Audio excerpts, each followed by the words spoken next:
This is BuildaBridge's arts-based self-care kit that's going to come in handy in a little bit, and I'll explain momentarily. But again, introduce myself. My name is Yares. I'm the executive director of BuildaBridge. Been working with the organization for about 4 years, a little bit longer now. It's been around much, much longer than I have been around with the organization. It's been around for about 20 years in various incarnations. And like Kara said, we met through a nonprofit executive directors roundtable / support group. And it was a really beautiful place, and a lot of dreaming and planning and griping took place. And so I'm glad we're more on the lines of dreaming and doing at this point than anything else. So we're an arts and education nonprofit. Before I dive deeper into what that means, I want you all to take a moment to kind of collect yourself, to take a breath through your nose and out through your mouth, to maybe be grounded for a moment, feel where your feet are on the ground. Think about what you did earlier today. How did it feel? What it means to be coming here today. I hope there's a degree of curiosity and imagination and creativity that's beginning to sprout in you at this moment. And while you're having some of those thoughts, I want you actually now to just pay attention to your body.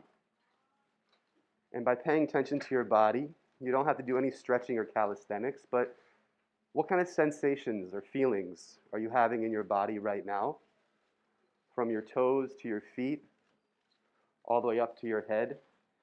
And what I would say in this moment we have is, for each time you think about how a place in your body feels, take a breath with it. So if you're thinking about your knees,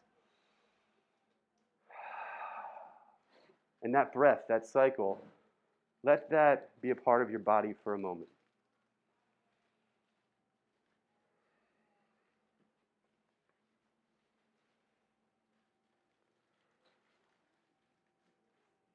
And slowly scan through your body. Notice where you have some lightness. Notice where you have some tightness maybe, some discomfort, something that you want to pay attention to a little bit later. And just take those breaths.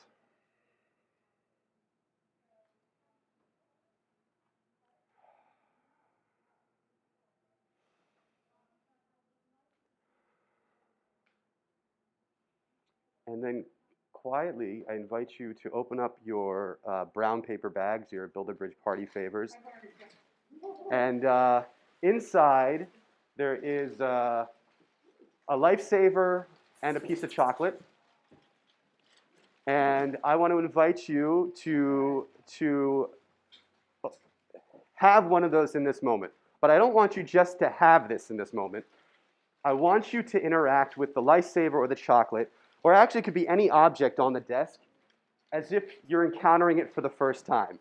And I don't mean like Stanley Kubrick's like 2001 and like the monkeys with the fire. I mean touching something and really just focusing on the object, holding it, pressing it down in your hands. There's also silly putty in there. And when I say interact with something like it's the first time you've had it, it's going to require some focus. It's going to require removing yourself from some thoughts or ideas or memories that you're involved with at the moment, to really just embrace the taste of the chocolate melting in your mouth, or the sound of the lifesaver banging against your teeth and cracking a little bit, and that temptation to chew on it, or holding the silly putty and feeling it warm up in your hands, just like we're slowly defrosting from these last couple days of coldness, and feeling that and pressing that in your hand.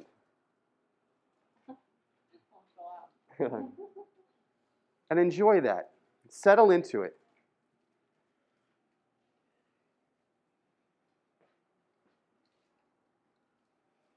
And what you're all experiencing right now is a moment of mindfulness. A moment that is meant to literally make you be more aware of where you are in that moment, but also giving you a chance to step away from maybe the extenuating circumstances, the other things happening in your world for that moment. And this little act of mindfulness increases your well-being. It strengthens your well-being because you're taking a moment, you're stopping, you're in control of a moment in your life that you have chosen to take control of. You've chosen to interact with it. And having this moment is a really healthy thing to have. And BuildaBridge wants everybody to have that experience. And we really focus, though, on people whose extenuating circumstances are very hard because of the zip code that they're in, because of the race that they're a part of, because of systemic racism, because of poverty, because maybe of drugs, maybe because of poor school systems. And for those humans, the extenuating circumstances that they grow up with, that they're challenged with on a regular basis, if they were given a safe space, if they were given the chance to be creative and flourish and feel the agency that they have, it would really help them create protective factors to overcome the traumas and hardships that exist in their lives. And that doesn't separate us from them at all, because we too need to develop resilience and agency to overcome things that are taking place in our lives. And in fact, the people that BuildaBridge work with probably have more resilience than you and I do. And so we also work with a great deal of humility, knowing that we can learn from the people we're trying to serve, because they're also doing a great service to us by working with us and giving us the opportunity to create and build together.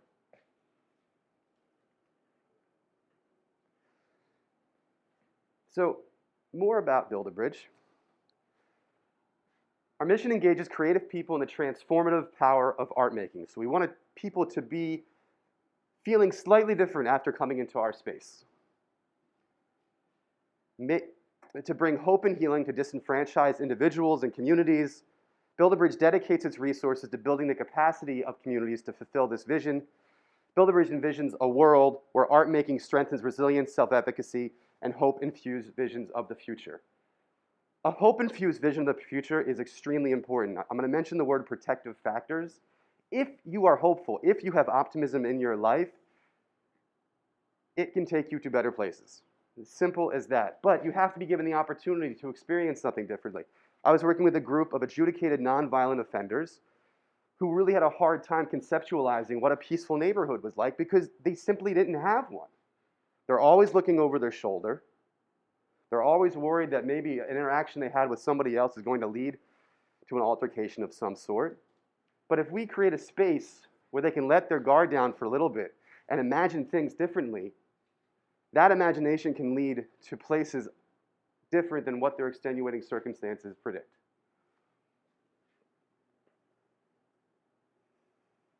So like I said, we were established in 1997, a part of Eastern University. The co-founders, Dr. Nathan Corbett and Vivian Nix Early, who have since retired, really forward thinkers when it comes to looking at art making like this. And we're a non-clinical organization, but we're therapeutic. So we understand the psychological, physiological, sociological ramifications of what we're doing, but we don't look at people and try to stigmatize them or cure them or diagnose them for something that's taking place in their life. We look at them for who they are, how they've come to us, and what strengths they have, how we can meet them where they are and help them feel greater than they did before they came into our space. But it's also knowing that these processes that we do, that it's not just art for the sake of making art, and this is what Dr. Corbett and Dr. Nix Early discovered, that the intrinsic value of art making is wonderful. Create, paint something, exhibit something, act, sing a song. But there's all these other things that take place that we'll talk a little bit more about. But when you are able to take feelings inside of you, and I don't just mean that like, oh, I bumped my knee feelings. I mean deep-seated feelings of insecurity, of stress, of traumatic instances. Those are actually really physical feelings stored way down deep in the body.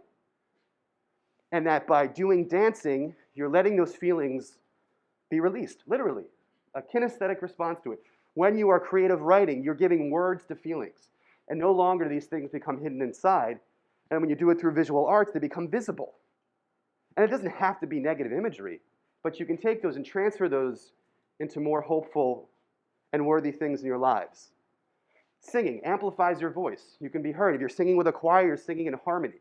And so all these iterations of art making are really momentous things to give to people. And so having access to this safe space is really a place where imagination and creativity like thrives. And really, it's a radical response to equity.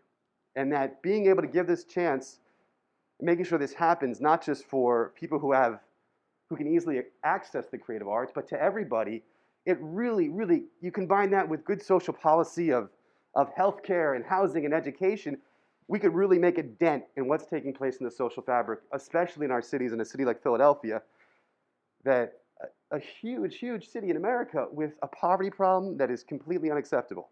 And so giving people a chance with this combination of social services and art making, maybe the imagination creativity can be used to help people move from these situations that they have been unwillingly placed in.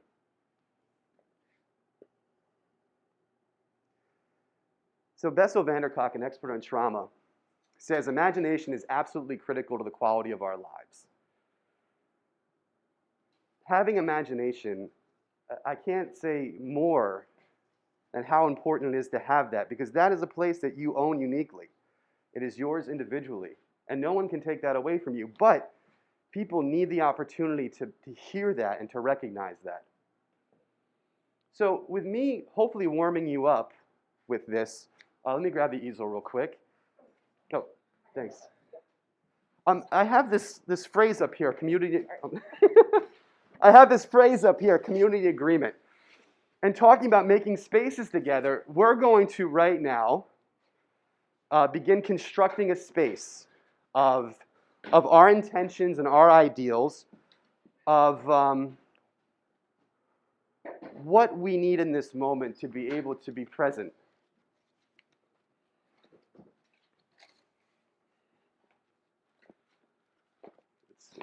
You know what? We're going to get creative.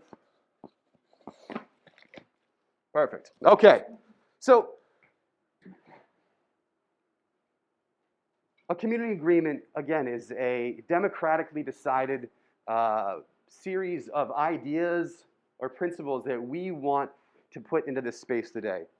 So is there anything on your mind that you think you could add to this that will increase your enjoyment, the benefits of what's taking place today for ourselves as a community in this small moment we have together?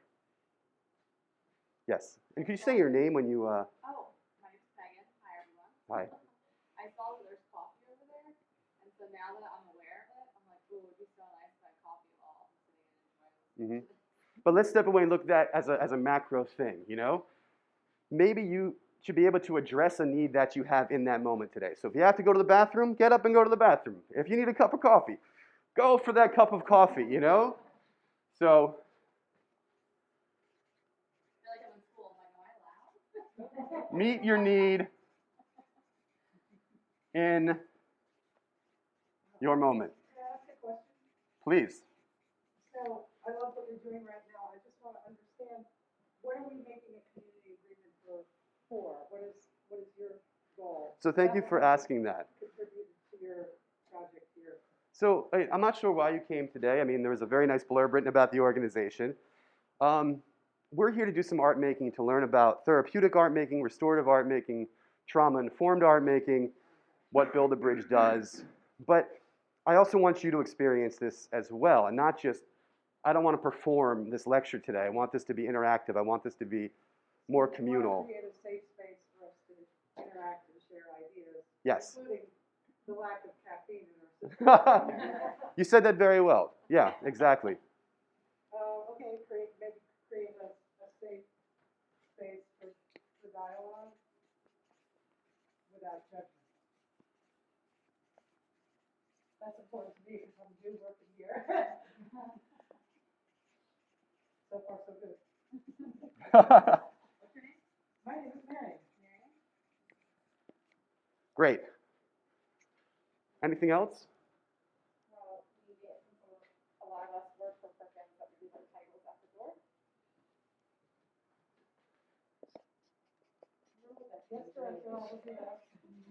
Huh.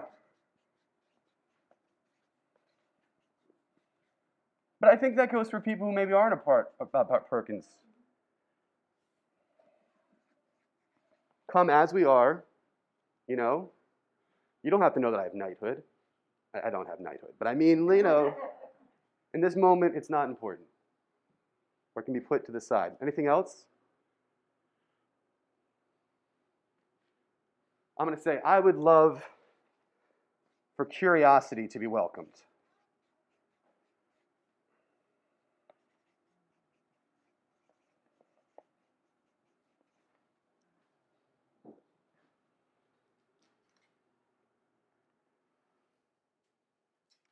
You know what? And I think that's enough for this moment.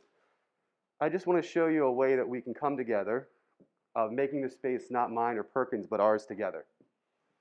And now I want to take you through a series of affirmations that BuildaBridge uses in every workshop that we do. They're on the piece of paper in front of you if you'd like.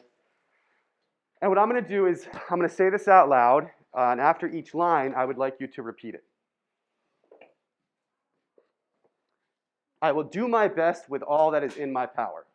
I will do my best with all that is in my power. And with the help of the community, With the help of the community, to learn all that I can learn, to learn all that I can learn. to surround myself with people who want the best for me, To surround myself with people who want the best for me.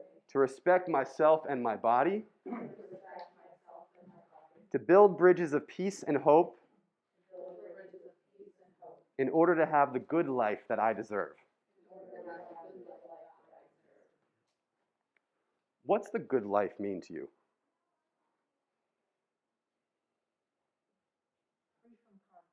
Free from conflict.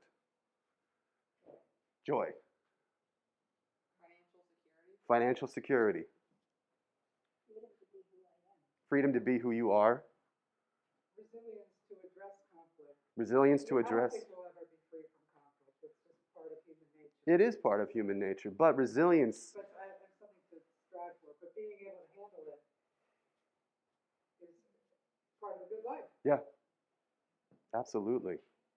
What is that, the serenity prayer, you know?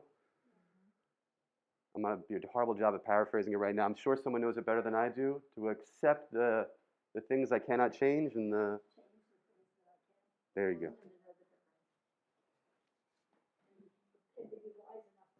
And be wise enough to know the difference. So why do you think BuildaBridge would have this affirmation at the beginning of every workshop? Keep you focused. Empowering. To build trust. And, you know, think about somebody who might be living in a shelter because they have housing insecurity, or they're there because they've been the victims of domestic abuse. Or think about a refugee.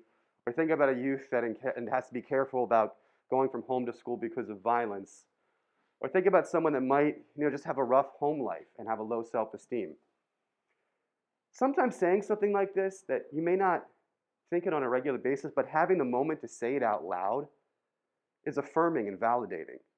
And so really from the second someone steps into a BuildaBridge teaching space, we want them already thinking about who they are and what they can be and what they have and what they can be doing with that. And it's a simple reminder that we do every workshop. Doesn't matter if it's a one-off or a series of 8 workshops. That motto is really, really important to what we try to do. Now, what I'd like you to do is turn over your page that you have here and trace your hand. And we'll talk a little bit more about the people that we're working with. So trace your hand. And yes, we're doing some art making. And enjoy that tracing. Again, that moment of mindfulness. When's the last time you traced your hand? You know? Can I pick any color? Any color.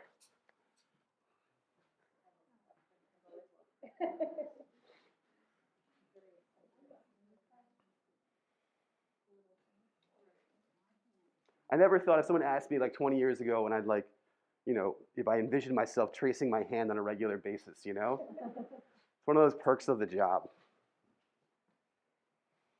And after you've finished that hand, I want you to think about people you have in your life. communities that you have in your life. And at the top of those fingers, you can write that have in whatever way you'd like.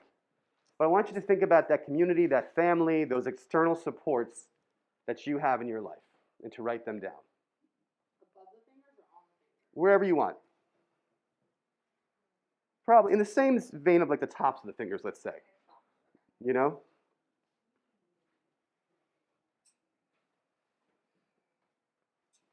And as you're writing yours, you can yell them out what you're thinking about. You know, when I think of the external resources and the community around me and the family, I think of my wife, my kids, my parents, even my in-laws, the other artists that I work with, mentors, mentees, teachers, professors, spiritual leaders. So yell them out. What are you thinking about as you write these down?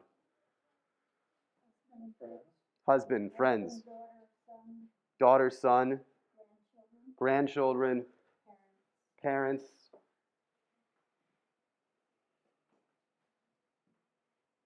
I put like office family. Office family, absolutely. Church family. Church family. Chosen family. Yeah. Therapist.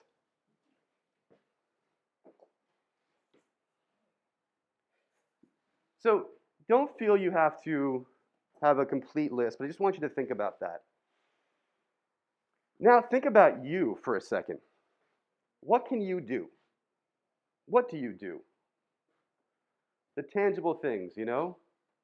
You're an education director and an artist, right? We have parents here, teachers.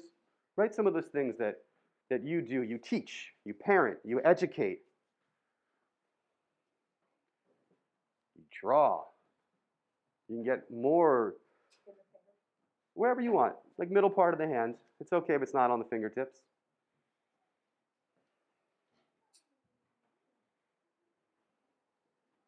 Or some of the bigger things, like I can love.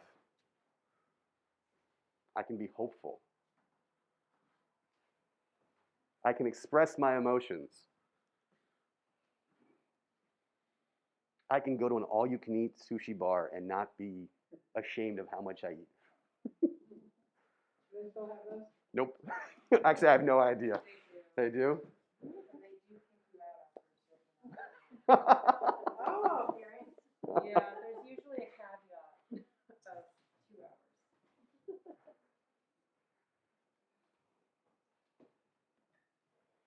So yell out some of those things that you can do. Let me hear some of them. Just popcorn it out. Making. Discovering. That's great. tell funny stories, Tell funny stories. do impressions of people. Do impressions of people. Nice. Support. I kind of went like in a category around my finger. So like for work, I have like sell, provide, contribute. Mhm. For like church life, like worship, serve, donate. For friends, like listen, support, encourage. Those are all beautiful. Yeah. Now let's go down to the next part. I am. Think about who you are. What do you call yourself? Not just your name. You are, you know, it might go into some of those things that you can do that helps you.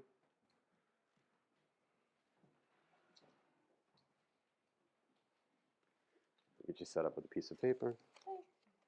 We're just tracing our hand and thinking about our community, but also our internal assets that we have, our characteristics that make us who we are. And so crayons, pencils, markers, whatever. Musician. What do you play? Nice.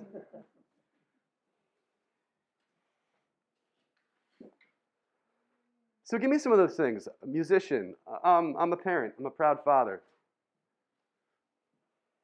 Who are you? I am.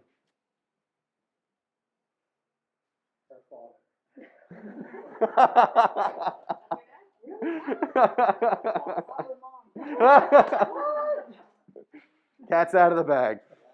But I'm leaving my title at the door. Well played. So yeah, feel free to share those. Educator, Educator, translator, translator, nurturer. nurturer. Beautiful. I felt like funny, loyal, kind. Beautiful. Funny, loyal, kind. Those are great.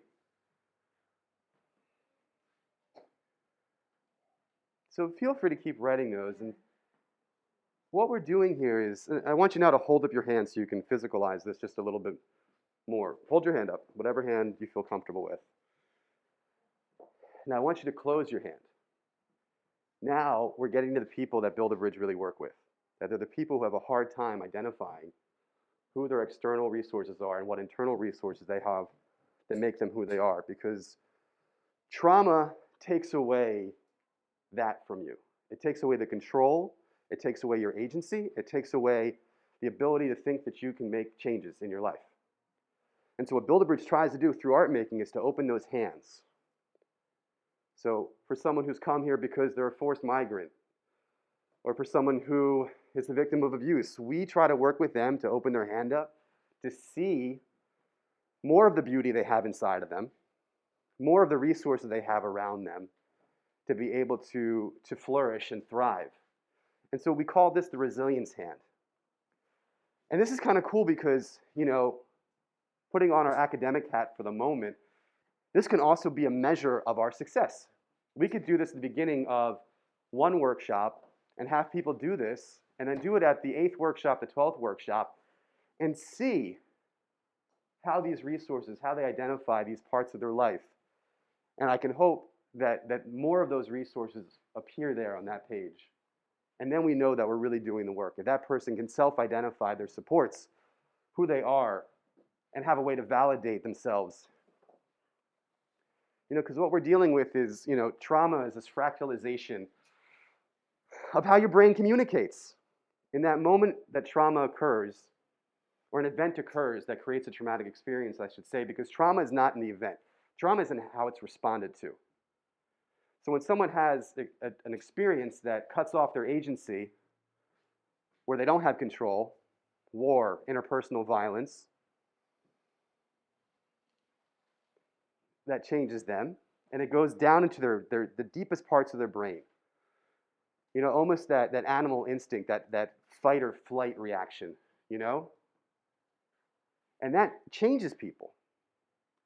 And if that's not engaged or treated or talked about, you know, the hyperactive child you see in school might not be hyperactive because of being hyperactive, because maybe that there's something taking place historically for them that's creating that. Maybe there's some anxiety that's being that's a part of their life that they haven't been able to get to, you know? And again, BuildaBridge isn't trying to be clinical about this, but the behaviors that we see in people, the first dimension of behaviors, let's call that, are always produced by extenuating circumstances. And that's another important thing about how we treat people, that a kid acting out in class is not necessarily acting out in our workshop to get the teacher annoyed. There's stuff going on. They're dysregulated to a degree and don't have that moment of mindfulness that we were able to do in the beginning to be able to adequately respond to their environment. But they also haven't had that for their whole life. You know, it's one of those conversations of nature versus nurture. You know, a lot of the things that we see in people who are going through tough experiences in their lives, they're not bad people. They've had a rough go at it because of experiences around them. And they're not given the chance to have the facilities to be able to work through those issues. And not working through those issues compound. And maybe that's something that leads someone to buy a gun or to get a gun. Maybe that leads someone to drug use. Maybe that leads someone to be a bad parent, because those things are left untreated and not stated. And so BuildaBridge tries to use art making to heal this, to bring this together. We don't cure it. We can't make a traumatic experience go away, but we can certainly help people feel better about their lives and their place in the world.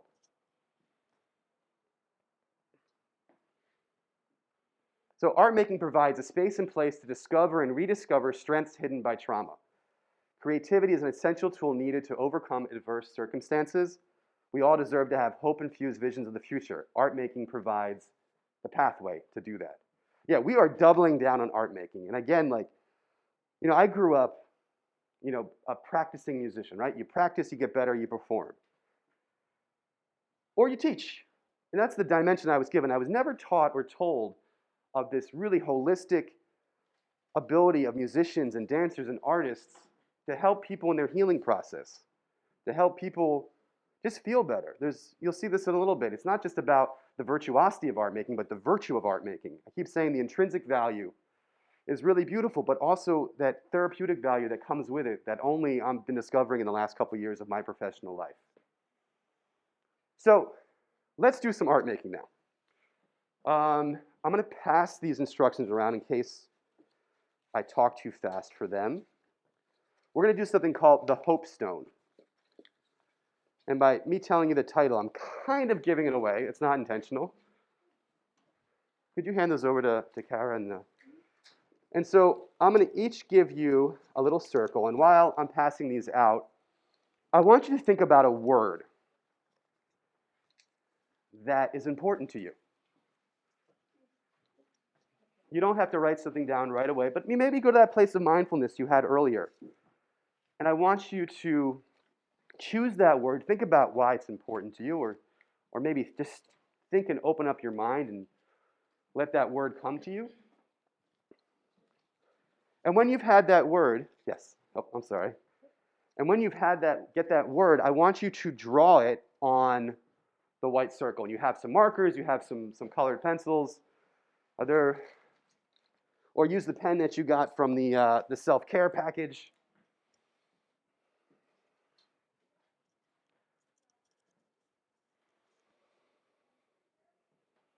And feel free to, once you write that word down, decorate it. Draw, scribble in a way that you did when you were in kindergarten or first grade. I literally watch my daughter every day draw and scribble and make designs that are totally impossible to decipher. But it doesn't matter to her. And I'd like you to take the wisdom of my 3.5-year-old daughter and apply it to what you're doing here, that just enjoy the act of putting your writing utensil to the paper and letting colors flow from that pen to inhabit that piece of paper.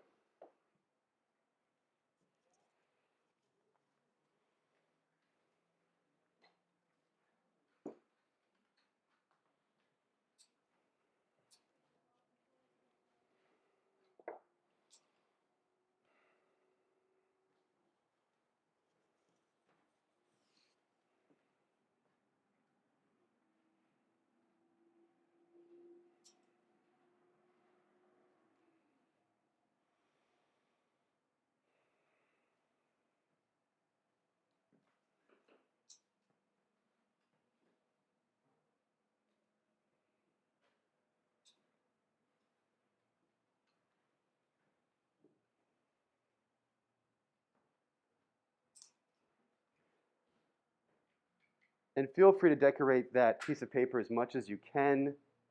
I will say the more, well, not necessarily, but the design you put into it will really give back to you at the end of it. And I'm putting some glue sticks in front of you for the next portion of this.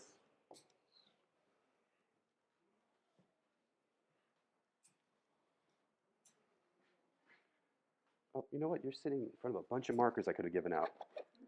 Way to go, Ami. Here you go. Some markers for you, some markers for you.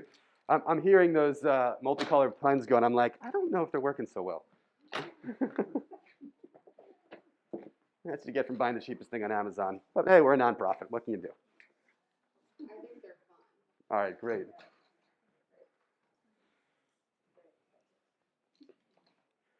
It's So- such a delight to like see one of these. I'm very excited.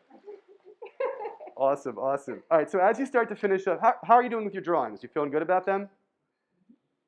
So what I'm going to pass now around a stone to each of you, a glass stone.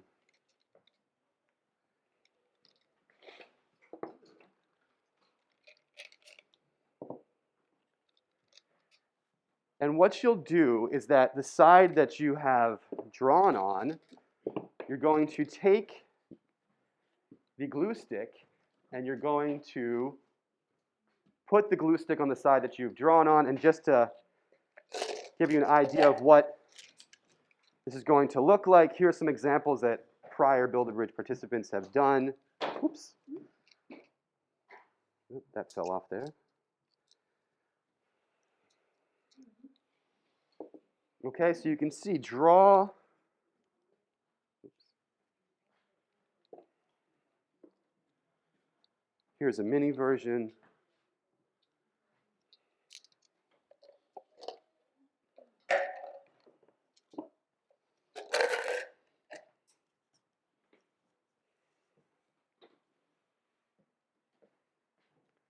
So yeah, so you take the glue stick, you draw on the face of the drawing that you've created, and then you apply that to the flat part of the glass stone in front of you. I'll give you a little bit of history of this. I was introduced to this by a student of art therapy who's now graduated, Ala Haji, who was from Saudi Arabia but studying in Philadelphia. And she introduced me to this, this practice. And I have to tell you that I think it's one of the most, I'm giving it away a little bit, I think it's one of the most easily accessible ways to create something that really almost anybody can do.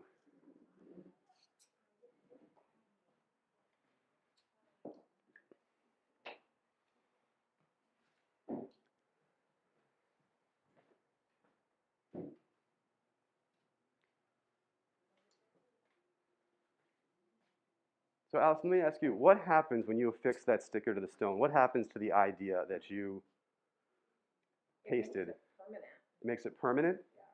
Awesome. Anything else? It magnifies it. Okay. So we haven't just made a small paperweight. What have we done? We've magnified what? An intention? What did you decide to magnify? What intention? Affection. Joy? What? Affection, joy, focus, zest. What did you two put up? Mine says bossy. Bossy. Mine is honesty. Honesty. And you have create. And so we've not just done an art project, but we have manifested an idea that we believe in. And the cool thing about this stone, Allison also, it's permanent, that you can take this stone, you can put it on your desk as a reminder for yourself. You could give it to somebody to say, hey, this is something that's important to me, and you physically have transferred this seemingly intangible idea to somebody else. And so the Hope Stone is an art project that helps us realize and speak about things that are important to us, and to use that for ourselves or to use that to give to somebody else. And this brings us into what BuildaBridge tries to do with art making. Again, it's not just art making for the sake of art making, but we use art making to teach life lessons. And that art making is really this holistic way to talk about so many things. We try to impart, literacy about the art that we're doing, its cultural importance. So there's some academic knowledge to it. There's obviously the artistic element to it, of learning how to shade with color pencils, or learn how to take a piece of poetry and turn it into a musical phrase, or to learn a dance step. All these things translate into life lessons. And so there's always another level to the art making that we're doing. And we can look at it here that it provides opportunities for communication. Here we are dialoguing and talking about these values that we have. It creates space in difficult conversations.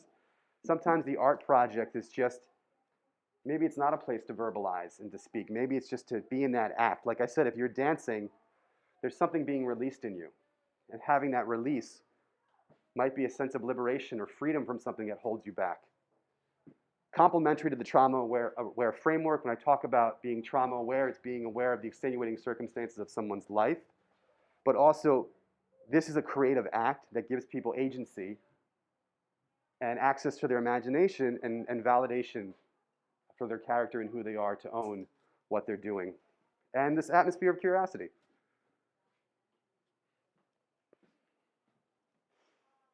And invites learning. So let me ask you, here's a little bit of a game now. And we'll try to go through all these answers and stuff. And there's a couple ones that I'll have to explain a little bit more in depth. But how is singing, what is the metaphor of singing? I mentioned it earlier too. There's a little test if you were paying attention. You get out of it because you came in late. But Joy. joy. Singing is using your voice. Let's take it a step forward. Using your voice to what? For expression, to be heard. And communicate. Singing something out loud. To feel that you're important enough to be heard. How about improvising? Resilience. Giving yourself permission to make a mistake. One of my teaching artists came up with this phrase, being prepared to be unprepared. Spontaneous. Watercolors. Painting with watercolors. What's the metaphor of that?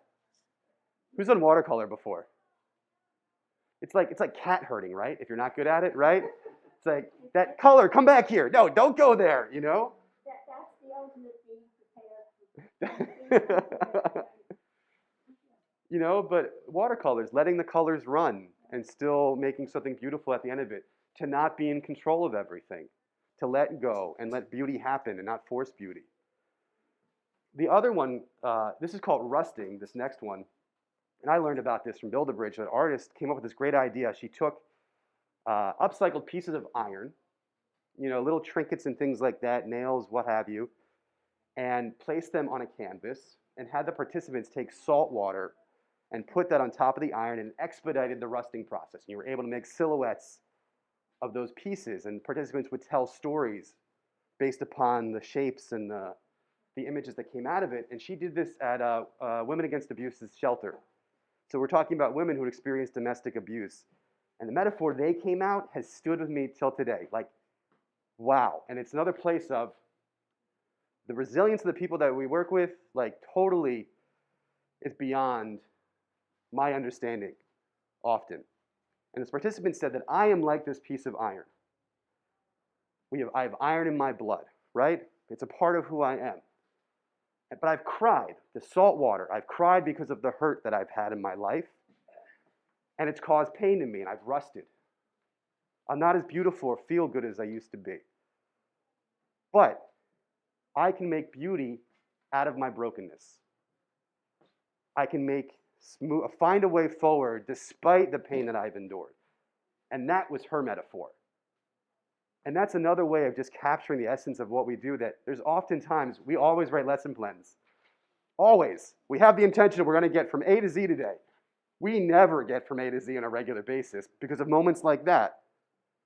We can't go into a place with such force to expect everything to go our way. No, that wouldn't be doing honor to the work that we're trying to do. So we listen, we hear, we try to involve the voices of the people around us as much as possible.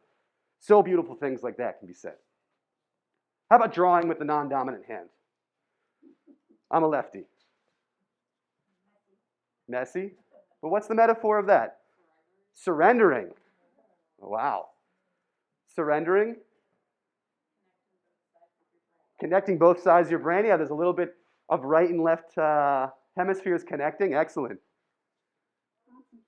Concentration. Embracing the mess. I do that every morning when I wake up. Every morning. Drawing plants. The metaphor of drawing plants. Roots, stems, leaves, photosynthesis. Life cycle. It kind of relates to the resilience hand, internal and external resources.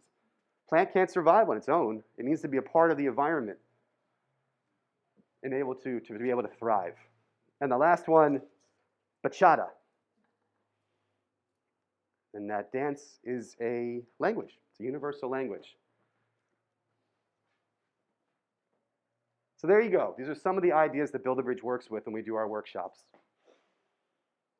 And so I just want to show you a little bit about the framework that really encompasses everything that we do. And you've experienced it a little bit today, from coming inside of that doorway or threshold and sitting down here, to doing the community agreement, to doing the motto, to doing an arts-based activity. So this is a trauma-informed, strength-based, and person-centered teaching philosophy and practice that fosters resilience, self-efficacy, and hope-infused visions of the future. This is the framework for every workshop. And so I mentioned the threshold, this act of singing and singing together, having, well, we didn't do the singing yet, so we might have to do some singing. But the idea of singing is having a rhythm that brings us together, that outside of that space, there was not a rhythm. Inside the spaces of the rhythm, so we're becoming more organized. Affirmation, the motto, the agreements, the pre-activity, activity, the mindfulness, the activity of doing the hope stone, and we'll do a closing in a little bit. So all of that happens. And the beautiful thing about art making is that any type of art form fits into that. As long as we can find some kind of metaphor that teaches a greater life lesson than that of the art itself, we're on track. And so how this manifests, we do this in partnership with other organizations, hopefully with Perkins, working with Women Against Abuse, working with Yares, Refugee Resettlement Organization, working with Philadelphia schools on occasion, not as often as we'd like, working with people who've experienced sex trafficking for Salvation Army, all sorts of organizations. But we really try to work with those who are in the greatest need. So we're not doing a lot of work in like Rittenhouse Square area or Graduate Hospital to pretty wealthy neighborhoods. We try to find the places where poverty has really taken a hold of areas, because it's those areas that don't have a lot of funding for good schools, don't have a lot of funding to support their cultural institutions, so we work together to help amplify their efforts. And I can share this with you at the end of it and stuff. I don't want to get too much into the weeds with all the words. But I'll put up some of the examples here that I mentioned. All your hands right now, we don't have it yet, but this arts-based self-care kit was something that was used all through COVID. It was really hard to work with youth during the earlier stages of COVID. So our organization pivoted. We're part of a partnership called the Volunteer Organizations Against Disaster in Southeast Pennsylvania. And we provided over 300 human service workers 2-hour webinars on arts-based self-care practices. We did about 14 of them. And that was validating the use of art to feel better about yourself, to regulate the harder feelings that you're having inside of you. So on camera, we danced, we sang, we drew, we did improvisations together, and then learned a little bit about the trauma theory that I talked to you about today. So it wasn't just, oh, we did some cute art exercises, but realized that there's processes taking place in the brain that are doing better because they've taken a moment to create. Other things that we're doing this week, for some onboarding of new artists, we're doing a foundations in restorative art making, which is kind of what this workshop is learning about how art making can be a therapeutic tool, but getting a little bit more into the weeds of the pedagogy and lesson planning and such. So there's a bunch of stuff that we've been able to offer over the years. Now, as we close out, some of the statistics that we have here that I'm really proud of, especially in the last 2 years, because we've been learning how to do better metrics, is that 90% of our participants self-report that they feel more hopeful after working with us. So if somebody feels more hopeful, that couldn't be a better measure of what's taking place there. And again, we're not judging the artwork that they're creating, but we're making sure that they're having experience where they feel empowered, they feel resilient, they feel better in that moment in time, because who knows how that ripples out because they've had that safe space with us. And that 90% of participants also feel they've experienced a positive social change to themselves. They feel something that took place inside of them and how they relate to the community as a positive experience. And then lastly, people would like to return to programming with BuildaBridge, but it's kind of hard to do under the circumstances that we're in. But someday we'll have more repeat people to be involved with the program. We'll skip some of this stuff. So here's the next thing we're going to do. So pull out the self-care kits again as we start to wrap up. This will be one of the last activities that we do. There's a card inside of it that is an affirmation/chant card. And so I want to give you a moment in the same way that we did that motto in the beginning of the session. And I'll bring back the motto just for a moment to inspire you, but I want to ask you, what is something you need to hear yourself say, or something you think the world needs to hear? That's your prompt. Something that you need to hear yourself say, or something you think the world needs to hear at this moment in time. And again, this is a way of searching for our sensations and our feelings inside of our bodies at this moment and trying to verbalize them and trying to verbalize something inside of you. So maybe don't think about it upstairs. Maybe think about it more here. Go feel how you are in this moment, kind of slip inside of yourself physically, maybe spiritually. What do you need to hear yourself say in this moment, or what do you think you need the world to hear in this moment? So take a second. I'll pick some stuff on the guitar right now so you can float away for a moment.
So if you'd like to share what you've written down, you're more than welcome to. If not, no need.